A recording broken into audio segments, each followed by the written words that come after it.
Malam berjumpa kembali bersama saya Sandro Jabrik, wong ganteng sak donya.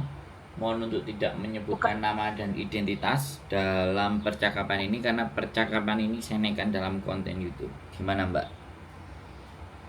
enggak mas, aku pengen ngeluarin kesel aku ke mertua aku sama adik ipar aku Dulu aja. dikeluarin dikeluarin keselnya sama saya aja, jangan kesel sama mereka. Ya karena aku tuh nggak bisa ngomong sama mereka gitu loh. Karena posisi lain aku tuh masih sayang sama suami aku gitu. Gimana? Cuman pengen cerita, terus Mas Andron dengerin cerita saya gitu loh mas. Oh, cuman dengerin aja ya berarti. Iya dengerin sama sedikit saran apa yang kalau apa aku yang buat aku sekarang ini keputusan aku tuh benar ataupun salah gitu loh. Karena aku tuh bingung mau cerita sama siapa. Oke, silahkan. Gimana? Jadi awal mulanya itu kan aku kan 2019 ya aku nikah gitu. 2019 aku nikah sama suami saya. Nah terus kan kalau orang Indramayu bilang kan ada uang dapur, terus kayak mahar, dibilang mahar gitu loh mas. Bisa ngasih berapa gitu loh kan, kalau pihak keluarga aku sih ya terserah gitu loh ya. Nah kalau pihak aku ya terserah kamu mau ngasih berapa ya berapa aku terima gitu loh, karena aku tuh sukanya sama suami aku bukan karena uangnya gitu loh mas, maksudnya nggak nuntut gitu. Nah setelah itulah ya dia cuma ngasih aku tuh 1,5 juta. Dia cuma ngasih uang dapur aku 1,5 juta gitu, buat pesta kita nikah itu cuma 1,5 juta gitu. Nah selepas itu ya kita pun keluarga kita tuh nggak banyak ngomong gitu, ya udah sekasihnya aja gitu, nggak apa-apa gitu, karena kan pestanya juga di rumah kita gitu. Nah akhir-akhir cerita dia kan adik suami aku tuh nikah, adik cowok laki-laki suami aku tuh nikah. Nah kayak perbedaannya tuh gini loh ya mas, aku tuh suka aku tuh irinya begini ya, waktu aku nikah itu dia cuma ngasih aku 1,5 juta. Nah, kenapa dia ngasih ke adik ipar aku itu sampai 17,5 juta? Kan jauh banget gitu loh, Mas. Jauh banget gitu. Kayak ngerasa apa ya? Kayak kok waktu kita nikah kok enggak gini-gini amat, dia pun enggak datang ke pesta pernikahan kita gitu loh. Itu mertua aku tuh enggak datang di pesta pernikahan kita gitu. Terus kan aku bilang sama suami, kok mama kamu gini banget ya sama aku. Ya aku tahu aku kerja di sini, kerja di luar, uang aku banyak. Cuman kan jangan bandingannya tuh ya, kalau 1 juta 2 juta sih nggak masalah gitu loh mas. Tapi ini kok perbandingannya tuh 1,5 sampai 1,5 ke 17,5 gitu. Kan jauh banget gitu loh mas, uang dapurnya. Pestanya juga nggak gede-gede banget gitu, uang mertua aku semua. Anak-anakannya juga kerjanya ya serabutan, cuman itu pakai uang mertua aku semua gitu loh. Aku tuh nggak berani ngomong sama mertua aku gitu, cuma aku tuh marahin suami aku gitu, marahin itu ya kayak orang tua kamu kok gini terus, maksudnya tuh kayak bandingin banget gitu loh. Uang dapur 17,5, terus belum maharnya aja berapa, itu uangnya mertua semua. Terus adik kamu tuh nggak mikir gitu loh, nggak mikirnya tuh dia bisa jual perhiasan dia gitu demi adiknya gitu loh, demi anak terakhirnya gitu loh mas. Jadi tuh waktu suami aku nikah sama aku itu, dia tuh nggak biayain sama sekali gitu loh, ngerti ya mas? Yang aku sakit hatinya ke mertua aku tuh gitu loh mas. Dia tuh, suami aku tuh anak pertama gitu, nggak pernah dibantu sama orang tuanya gitu loh mas. Jadi aku tuh sakit hatinya tuh ke situ gitu loh mas. Terus selalu bandingin aku kan sama dia itu. Kapan sih kamu punya anak gitu loh. Kita tuh punya anak itu nggak segampang membalikan tangan kan mas. Tuh. Apa kamu yang bermasalah gitu. Dia tuh, kita ada chat, dia ada ada grup WhatsApp ya mas. Ada grup WhatsApp Tapi aku nggak mau masuk ke grupnya keluarga suami saya gitu, nggak mau saya. Karena bikin sakit hati aja gitu loh. Jadi aku keluar, nah iseng-iseng aku tuh buka percakapan mereka gitu loh, WhatsApp-nya itu loh, lihat percakapan suami aku sama ibunya gitu loh. Kok istri kamu kok nggak hamil udah 5 tahun, udah hampir 6 tahun loh kamu menikah katanya, adik kamu udah anak 2 gitu loh, kok istri kamu tuh bermasalah atau gimana gitu loh. Ya aku sih nggak ngomong sama suami aku, cuman kan aku baca pesannya gitu loh. Terus aku tanya dong sama suami aku, kok aku maksudnya diinjek-injek mulu sih sama keluarga kamu gitu, yang bermasalah kan kamu bukan aku bilang, yang bermasalah kan kamu bukan aku bilang. Tapi suami aku kan nggak mau jujur sama mertua aku kalau dia yang bermasalah gitu loh mas, bukan saya gitu. Aku tuh mau ngomong sama mertua aku gitu, tapi kan aku mikir kan aku masih sayang sama suami aku masih jaga aib suami aku gitu loh. Bukannya aku nggak bisa punya anak gitu loh mas, aku tuh bisa waktu kontrol ke dokter, cuman karena pihak suaminya yang bermasalah gitu loh. Kenapa aku sampai sekarang 5 tahun belum punya anak gitu loh mas, karena aku sok pikir pengen jelasin ke mertua aku gitu loh mas, tapi dia tuh nggak pernah dengerin keluh kisah aku gitu loh. Terus kalau keluarganya suami itu selalu menjelek-jelekin nama aku gitu loh. Dia tuh nggak pernah melihat kalau dibandinginnya tuh kayak setiap bulan anak cowoknya cuma datang setiap bulan sekali, kita tuh deket rumahnya, kadang kita nengokin ke dia tuh nggak pernah melihat gitu loh. Kalau kita tuh selalu ada gitu loh. Ya memang lah makanan nggak seberapa, cuma 15.000, 20.000, ngerti lah. Kalau kita jajan, aku kasih jajan juga gitu loh, karena rumahnya dekat. Tapi tuh nggak pernah jadi di mertua aku tuh, maksudnya tuh nama aku di mertua aku tuh nggak ada bagusnya gitu loh mas. Jadi tuh aku tuh selalu berantem sama suami cuman gara-gara itu doang gitu. Karena aku bilang aku capek tahu kayak gini terus. Maksudnya tuh bisa nggak sih kalau seandainya aku sama ibu kamu itu berantem sedikit, bisa nggak sih kamu jadi penengah gitu, jadi sekali aja jadi penengah gitu. Kamu tuh nggak pernah belain aku gitu loh mas. Aku tuh pengen sekali dibelain gitu loh, jangan selalu dipojokin.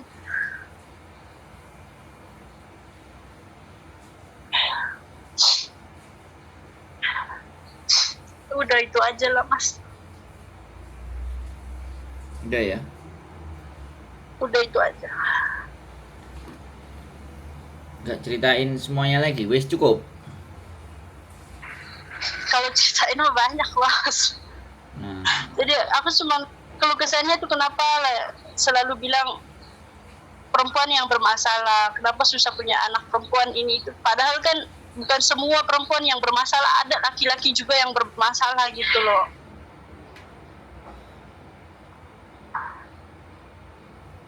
Giliran aku ngomong atau cuman dengerin aja kira-kira? Udah mas, sekarang bagian mas ngomong. Jadi gini ya mbak, hidup sampean itu tujuannya bukan di mertua. Hidup sampean itu kebahagiaan antara sampean dan suami. Jadi kalau ada di luar permasalahan dan persoalan itu sampean campur di dalam rumah tangganya sampean, saya pastikan tidak akan pernah merasa bahagia. Satu. Nah kalau sampean dari satu grup atau cecetan atau sampean ngelihat chat suaminya, itu ya menurut saya sampean terlalu juga kepo dengan apa yang sosial medianya suami, sehingga kekepoan sampean itu menyebabkan sakit hatinya sampean. Sampean kurang punya rasa percaya diri. Kenapa saya bisa bicara seperti itu? Sekarang yang menikmati kebahagiaan itu kan sampean dan suami. Kenapa harus semuanya itu dicampurkan dengan mertua? Makanya ini persoalan.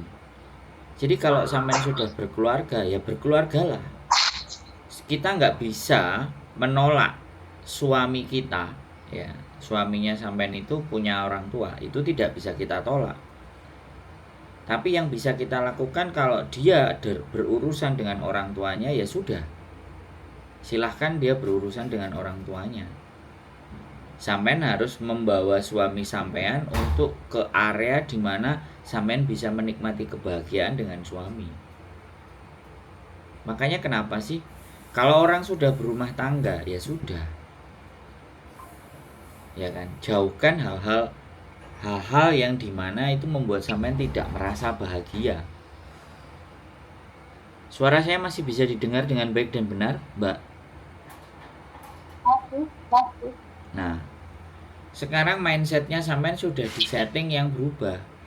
Kalau sampean dibedakan dengan adik ipar sampean oleh mertua sampean, itu bukan sebuah persoalan yang besar. Hidup sampean itu tidak berfokus kepada mereka. Hidup sampean itu berfokus antara kebahagiaan sampean dan suami. Jadi apapun yang dilakukan mereka, jangan pernah sampai masuk ke dalam hatinya sampean, apalagi merusak. Gimana caranya? Ya sibukkan diri dengan berbagai macam aktivitas dan punya tujuan, sehingga pikiran sampean gak akan lari ke sana. Hidup itu hanya bagaimana mengalihkan cara kita mikir kok. Ya dari apa yang sampean sampaikan, ya sekali lagi, ya kan, sampean sudah memilih suami itu pasangan sampean, ya kan. Kalau seandainya keluarganya suami tidak menyenangkan buat sampean, ya jangan pernah dimasukkan dalam lingkungan sampean dan suami. Biarkan suami sendiri dengan keluarganya di sana. Menurut saya sih seperti itu, Pak. Terlalu sayang kehidupan sampean itu untuk disakiti atau merasa tersakiti, atau membiarkan apa yang mereka lakukan itu masuk ke dalam hatinya sampean. Hidup ini ya, tidak ada yang bisa menyakiti hati kita ketika kita tidak pernah mengizinkan mereka masuk ke dalam hati kita. Nah, sampean sendiri yang ngasih izin masuk, ya sampean yang terluka. Tapi kalau sampean belajar untuk tidak pernah berpikir terlalu dalam, gitu. Suaranya sampean tidak jelas, Mbak. Suaranya sampean tidak jelas, mulutnya ditutupi atau. Halo? Artinya tuh gini loh Mas, aku tuh pengen belajar ikhlas gitu, nerima keadaan ini gitu loh Mas. Tapi hati aku tuh nggak mau ikhlas gitu, maksudnya tuh ya ada rasa ganjel gitu loh Mas. Yang nggak ikhlas siapa? Saya. Lah. Saya Mas, saya tuh pengen belajar, ya udahlah, ya kata suami aku tuh ya udahlah ikhlasin gitu kalau memang iya, karena kalau gini loh, dibedain ya udah. Ya, dalam diri sampean itu rasa iri itu kenapa orang lain diperlakukan seperti itu, kenapa saya tidak. Nah itu, nah Iya. rasa iri, sekali lagi, rasa iri itu bisa hilang kalau sampean punya rasa kepercayaan diri yang tinggi. Orang yang iri itu orang yang nggak percaya diri bahwa dia itu layak untuk disayangi, diperhatikan, dan punya kemampuan. Makanya perbaiki diri sampean untuk percaya diri dengan apa yang sampean hasilkan, apa yang sampean perbuat, gitu loh. Kalau sampean nggak berbuat apa-apa dan tidak melakukan apa-apa dan masih berpikir kepada keluarga, kayak gini nih, Pak. Salah satu contoh aja yang supaya sampean bisa menggambarkan. Kita itu nggak punya mobil, tetangga sebelah punya mobil. Ya, kapan ya aku punya mobil? Seperti apa ya aku punya mobil? Gimana ya rasanya punya mobil? Nah, sampean hanya membayangkan tapi tidak berbuat sesuatu. Nah, kalau melihat tetangganya punya mobil, sampean alihkan pikiran sampean itu begini.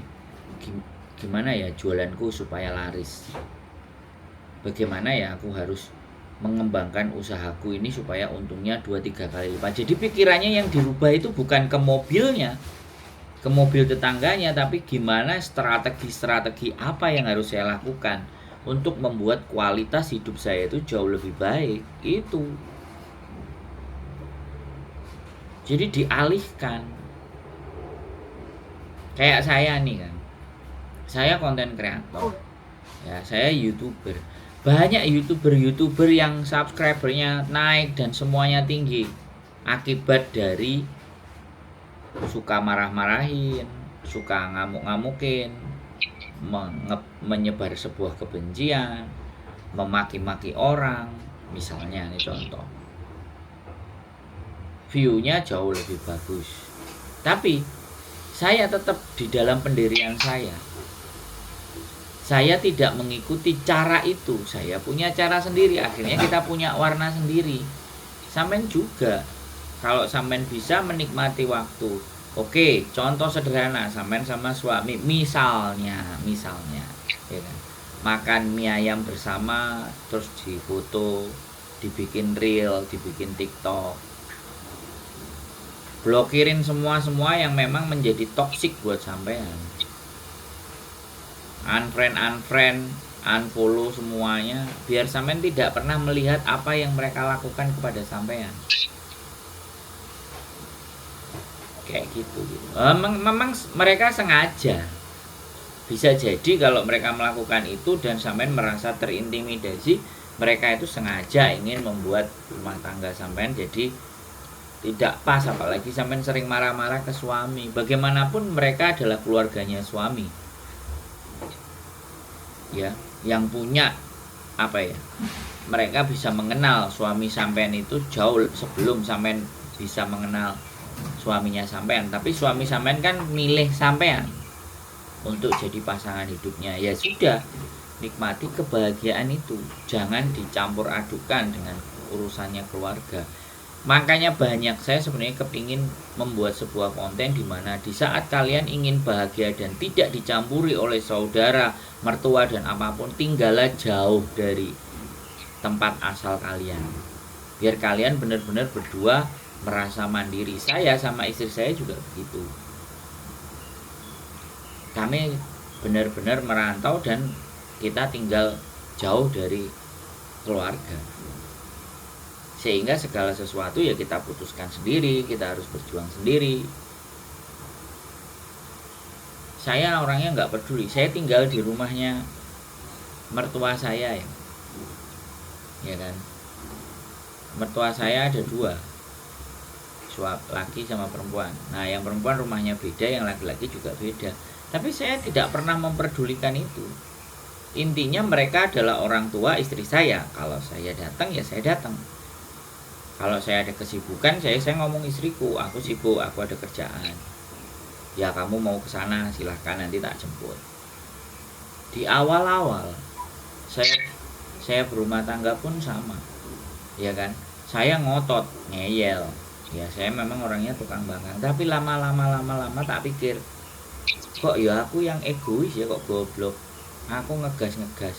Habis itu saya terus kalau datang ke rumah mertua saya ya banyak belajar diem, dengerin aja.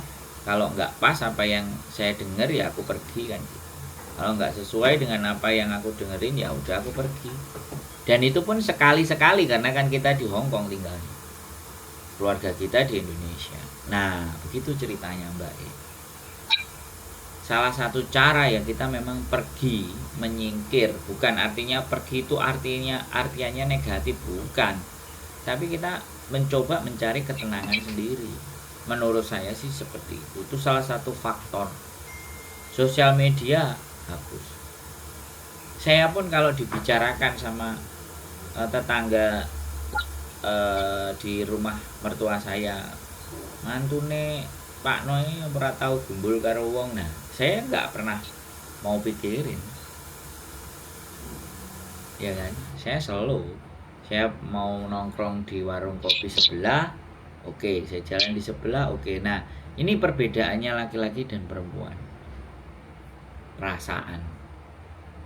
Nah, Karena saya tahu juga istri saya juga misalnya di tempat rumah saya nggak nyaman, ya di tempat tinggal saya nggak perlu lama-lama, sebentar aja balik. Dia lebih senang di tempat tinggalnya dia, ya sudah saya yang harus ngalah. Dia nggak perlu saya bawa di tempat saya yang berlama-lama, enggak. Ya karena memang kita suami istri, dan aku harus memahami istriku bisa memahami saya. Begitu aja Mbak sebenarnya. Permasalahan sampean itu bukan sesuatu yang berat menurut saya, tapi sampean selalu mikirin itu aja. Jadi ini ya wis. Akhirnya sampean sumpuk apa? Bucin. kamu merasa Iya sih, selalu jadi bahan pikiran gitu. Salah Ya aku apa? jangan, ya makanya bikin konten kayak masak, kayak bikin kue, kayak apa, kayak yang bisa melupakan semuanya itu. Senam, aerobik, banyak hal yang bisa sampean lakukan daripada hanya memikirkan itu. Semakin mereka memikirkan itu, semakin sampean meributkan dengan suami sampean, semakin mereka dengar, semakin mereka akan menjadi. Percaya deh, silahkan. Tapi semakin sampean nggak peduli, semakin don't care, sampean punya aktivitas sendiri, sampean punya goal set sendiri, tujuan sendiri, dan tidak mengindahkan masalah itu, maka mereka akan berhenti. Kalau nggak percaya. Jadi saya cerita sama Mas Andri ini jadi ada rasa, oh iya kenapa aku nggak dari dulu mikirin yang nggak penting. Ya iya harus cerita sama saya. Ya kayak utak-utak apa namanya, hati aku tuh ngerasa aku selalu dibedain, dari kecil aku dibedain orang tua, sekarang aku dibedain sama mertua itu. Ya suami aku sih nggak ngomong apa-apa, cuman akunya sendiri entah kenapa yang hati aku tuh nggak bisa nerima gitu loh Mas. Sampean nggak percaya diri, sampean nggak percaya diri dengan kemampuan sampean, itu kuncinya. Sampean tidak mengenal diri sampean secara utuh. Aku tuh punya kelebihan di mana? Aku itu bisa seperti apa, aku mau kayak gimana, itu sampean tidak benar-benar memahaminya. Namanya mindfulness, sampean tidak sangat mindfulness, jadi tidak memahami diri sendiri, sehingga sampean yang sampean pikirkan adalah sesuatu yang ada di luar diri sampean. Itu. Tapi kalau sampean meyakini diri sendiri, mengenal diri sendiri, memahami diri sendiri, tahu apa yang sampean inginkan, tahu apa yang sampean mau, maka di luar sana itu tidak menjadi sesuatu hal yang penting. Karena sampean mewujudkan apa yang sampean mau. Ya pertanyaannya, dalam hidup ini tak tanya sih, cita-citanya sampean sampai kepinginannya sampean itu apa sih? Saya tak tanya.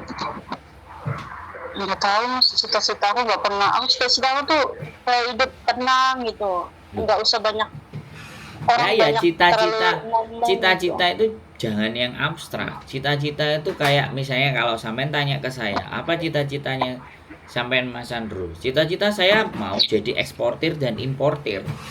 Saya mau jadi eksportir produk-produk Indonesia misalnya. Saya mau jadi influencer.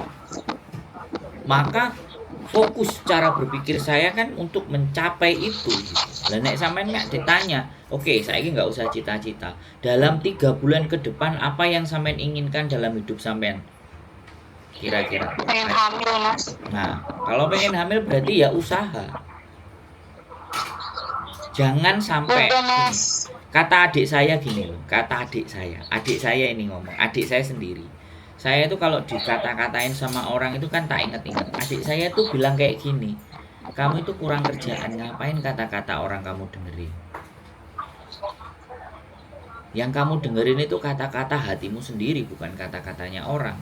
Orang lain habis ngata-ngatain kamu, dia tuh pasti lupa.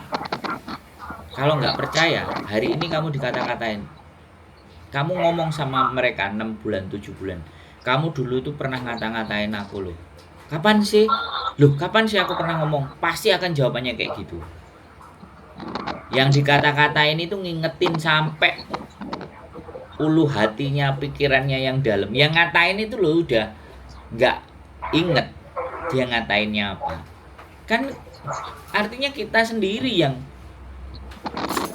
mohon maaf, sorry itu saya goblok kalau memikirkan hal itu. Adik saya.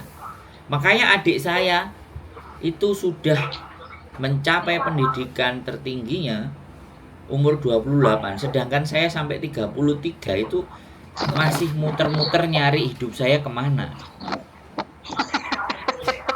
Loh iya, adik saya 28 tahun dia sudah lulus S3-nya di Jepang. Karena dia fokus dengan apa yang dia tujukan. Sedangkan aku cek mondar mandir, kadang ke Jepang, kadang ke Hong Kong, kadang ke Indonesia, sampai ibuku bingung. Masmu ini kurang gawean, riwa-riwi piye karepe. Sedangkan adikku sudah fix menetap di Jepang dengan segala bentuk tujuannya. Ini salah satu contoh aja ya, Mbak. Biar sampean itu cair gitu loh. Biar sampean itu nggak terkungkung dengan cara berpikirnya sampean. Lah terus aku berpikir dalam hatiku, sakjane kalau aku itu keluar negerinya sebelum 25, 22 atau 23, sekarang pun aku paling wis jadi pengusaha yang hebat.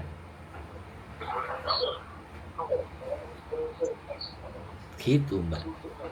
Serius ini aku nggak mau nyontoin orang lain, dan bukan berarti hidupku juga baik, hidup adikku juga baik, tapi ini perbandingan sebuah nilai. Kalau kita fokus dengan apa yang kita tujukan, komitmen, maka waktu itu bisa lebih pendek untuk bisa mencapainya. Kalau sampean mau tujuannya 3 bulan 4 bulan terus hamil, sampean olahraga ya kan, sampean makan makanan sehat, cari menu-menunya sehat, terus bagaimana olahraga, terus habis itu kontrol sama suami, ngecekin. Saya sama istri saya juga sama, istri saya juga pingin hamil, kami pernah program, semuanya gagal, ya sudah. Terus perlahan dan berjalannya waktu aku mencoba, yuk kita jalan-jalan ke sini ke situ, relax santai. Kita menikmati, kita harus menikmati itu. Walaupun sebenarnya di dalam hasrat dan keinginan istri saya itu kepingin punya keturunan, itu semua wajar perempuan. Tapi jangan sampai atas dasar membuktikan omongannya orang yang ada itu sakit, Mbak. Itu pun kalau terbukti. Kalau enggak, nah, kan tambah depresi mental kita. Nikmati aja hidup yang ada. Jika Anda mengenal musuh dan mengenal diri Anda sendiri, Anda tidak perlu takut pada hasil dari 100 pertempuran sekalipun. Jika Anda mengenal diri sendiri tetapi tidak mengenal musuh, setiap kemenangan yang Anda raih pada akhirnya juga akan mengalami kekalahan. Jika Anda tidak mengenal musuh maupun diri Anda sendiri, Anda akan menyerah dalam setiap pertempuran. Yes. Ngeri. Kenapa saya bisa ngomong seperti itu? Karena saya belajar, Mbak.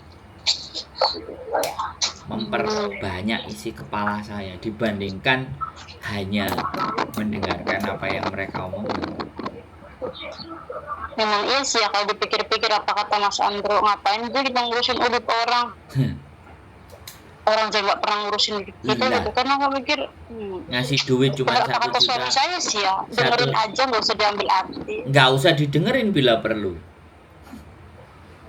Nggak bisa Mas, grupnya tuh selalu mentang-mentang gitu loh. Grupnya tuh rumah kita tuh deket-deketan gitu loh. Ya jadi udah out, aku, ya udah out, keluar aja ngapain? ini rumah aku tuh depannya rumah aku, terus 3 langkah rumah, terus 1, 2, 3, 4 rumah itu rumah mertua aku, terus rumah adik ipar aku juga sebelahnya. Jadi tuh satu kampung tuh kumpul, jadi dengerin omongan orang tuh selalu gini-gini gitu. Jadi iya, toksik. bukannya makin bahagia, makin stres aku Ya bilang. jual aja rumahnya, cari perumahan, selesai lo urusan. Kalau hidup sampean pengen tenang. Kalau saya sih seperti itu, makanya saya selalu mengkampanyekan ya, menyampaikan kepada teman-teman yang PMI. Kalau kalian itu orang yang gampang mendengar kiri kanan ngomong, maka carilah kiri kanan itu yang tidak ada urusan dan tidak ada hubungannya dengan kita. Pindahlah ke kota, tempat yang baru, orang-orang yang baru, yang tidak tahu dan tidak ngerti, dan lingkungan yang baik. Begitu loh, Mbak. Sesederhana itu sebenarnya. Kalau kita nggak bisa ya kita yang ngalah, kita yang pergi. Jangan kita ngotot ngeyel, ya akhirnya hati kita sendiri yang tersakiti. Aku tuh pengen pindah gitu, pengen pindah. Itu kan rumah suami aku dibuatin sama mertua aku. Nah, cuman kan aku tuh pengen pindah pulang ke rumah, tapi kerjaan suami aku tuh di daerah itu juga, jadi tuh bingung juga loh mas, maksud saya tuh kalau mau pindah nanti budget lagi gitu loh. Pas suami aku, kita kan lagi program punya anak gitu, kalau kita pindah kerjaan aku gimana, jauh dari tempat, banyak yang dipertimbangkan gitu loh mas. Jadi aku tuh bingung banget tuh, ya Ya Allah. nggak usah bingung. Cari kos-kosan yang di deket kerja suami sampai rumahnya dikontrakin kan juga dapat duit, selesai. Sesederhana itu. Kalau itu sudah dibuatin dan dibikinin ya ngomong sama suami lo. Aku kalau tertekan pengen ngomong sama gitu. suami aku tuh gimana gitu mas, ngomong Ya, secara ngomong baik-baik, aja karena aku tuh begitu. emosional mas. Loh, Karena aku tuh nggak apa ya, nggak bisa nahan emosi gitu loh mas. ya sampean berdoa. Ya gimana dapat punya anak kalau sampean orangnya emosian dan cuman dengerin. Sampean berdoa. Belajar kalau orang marah itu harus duduk. Kalau masih marah silahkan berbaring. Itu tujuannya apa sih? Untuk ngeredam. Loh, saya itu kalau dulu ya, sebelum saya dikasih penyakit jantung mbak, kalau ada anak yang tak bilangin susah, saya itu jemping-jemping mbak. Tapi berjalannya waktu saya menyadari bahwa kenapa saya harus merusak diri saya sendiri dengan hanya teriak-teriak dan ngamuk-ngamuk. Kenapa aku nggak belajar untuk mendekatkan diri, mengembalikan segala sesuatu persoalan itu kepada yang punya kehidupan. Makanya sampean itu harus, sekali lagi saya bilang, mindfulness, pahami diri sampean sendiri. Jadi jangan berfokus kepada apa yang di luar dari diri sampean. Sampean fokuslah dengan apa yang ada dalam diri sampean. Merawat wajah, ya kan? Make up, main TikTok, misalnya, ya kan? Melakukan hal-hal yang sampean sukai. Omongan orang itu kalau sampean masukkan ke dalam hati semuanya, yang ada muka sampean keriput, sampean gampang nangis, nelongso, iba hati, nggak maju-maju, lama-lama depresi. Kalau depresi, sampean nggak bisa punya keturunan karena hatinya masih belum lega gitu. Masih isinya hanya omongan-omongan orang. Enggak, aku tuh pengen tanya sama Mas Andro, belajar ikhlas, menerima keadaan, situasi, ikhlas aja, suratnya aku tuh ikhlas ya, bisa ya ikhlas gitu. Ya kalau sampean pingin ikhlas, cobalah berangkat ke pasar, lihat orang-orang yang ngemis, lihat orang-orang yang kakinya patah, lihat tontonan atau konten-konten orang yang cacat secara fisik. Lihatlah konten-konten yang sedih-sedih itu. Dari situ sampean akan lihat ternyata aku masih seberuntung ini ya. Gampang kok mbak. Untuk hidup kita itu agar lebih bisa bersyukur itu, lihatlah yang jauh di bawah kita itu jauh lebih banyak. Nah kalau sampean yang dilihat adalah omongannya orang-orang itu yang notabene-nya nggak ada nilai plusnya buat sampean, dan sampean terus pikirkan, remuk. Kadang-kadang sampean itu berhenti di lampu merah gitu, sampean lihat ada orang minta-minta, ada orang tua hidupnya begitu amat ya, padahal badannya masih sehat loh ya. Saya bersyukur nggak menjadi orang yang punya mental pengemis. Nah itu bersyukur. Sampean lihat konten-konten ya, orang yang cacat-cacat itu kemudian mereka jadi olahragawan. Kalau mereka aja bisa kuat menghadapi kehidupan dengan ketidaksempurnaan, apalagi sampean yang semuanya dikasih dan serba sempurna gitu loh. Sederhana itu mbak, sesederhana itu sebenarnya. Tonton aja konten saya, lama-lama sampean akan tahu loh. Urip masih sudah lebih enak ya, ngumpul sama suami, nggak harus keluar negeri. Benar kata Mas Andro ya, nggak usah iri dengan apa yang orang lain punya. belum tentu mereka bahagia gitu. Nah, Jalanin aja berarti apa yang sekarang ada, fokus tujuan aku pengen hamil gitu loh, karena umur aku iya. juga udah gak muda gitu. Fokus nyiapin makanan suami, ngobrol, nonton film, lakukan hal-hal secara berdua aja biar kualitas hidup sampean itu lebih bermakna. Suami sampean nek sampean masakno enak, suami sampean lihat sampean dandan rapi, cakep, pasti dia akan bela sampean. Tapi kalau sampean sudah datangnya marah-marah, ngamuk-ngamuk, nggak terima dengan dia dan keluarganya, lama-lama suami sampean juga sumpek kok, Mbak. Mas, aku melayani suami aku tuh alhamdulillah saya melayani suami aku dengan baik. Cuman kalau seketika mereka lagi nyeritain, jadi mood aku tuh kayak berubah langsung gitu loh Mas, nggak mikir panjang gitu. Ya, jadi aku tuh nggak marahin mertua aku, cuman aku tuh marahin suami aku langsung. Ini itu kenapa sih ini itu? Jadi aku selalu teriak-teriak sama suami aku kayak kesetanan gitu loh Mas. Ya itu Jadi aku sesuatu ngerasa yang bersalah keliru. gitu. Bilang aja kalau besok nggak usah marah, Bang. Yuk beli mie ayam, yuk beli sate. Dirubah. Yuk keluar yuk. Capek nggak? Keluar sebentar yuk.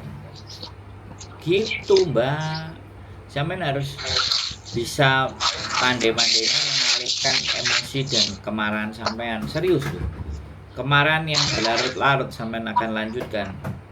Orang yang memendam kebencian itu orang yang menyimpan bara hati, menyimpan bara panas dalam genggaman.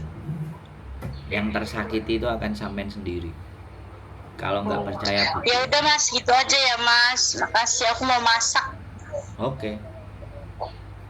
Siap. Ya udah, makasih ya Mas. Assalamualaikum. Assalamualaikum warahmatullahi wabarakatuh. Cerita dengan saya, mengeluh tentang kehidupan, pasti akan saya serang balik, ya kan? Karena orang-orang yang mengeluh dengan kehidupan sudah dikasih anugerah untuk bisa hidup, itu terkadang lupa bahwa masih banyak orang yang tidak seberuntung kita. Makanya langsung kita bentur-benturkan kepalanya untuk bangun, sadarlah bahwa kehidupan Anda itu jauh lebih baik, bahwa kehidupan Anda itu layak untuk bisa bahagia. Begitu ya Mbak silahkan nanti sampean tonton lagi konten ini, bahwa kalau orang meratapi dan mengeluh sama saya, bukan saya akan berempati, tapi saya berusaha untuk membuat sampean jauh lebih sadar bahwa sayang sekali kalau kehidupan ini kita isi dengan kebencian dan kemarahan. Keep stay tune my YouTube channel and see you next video. Bye bye.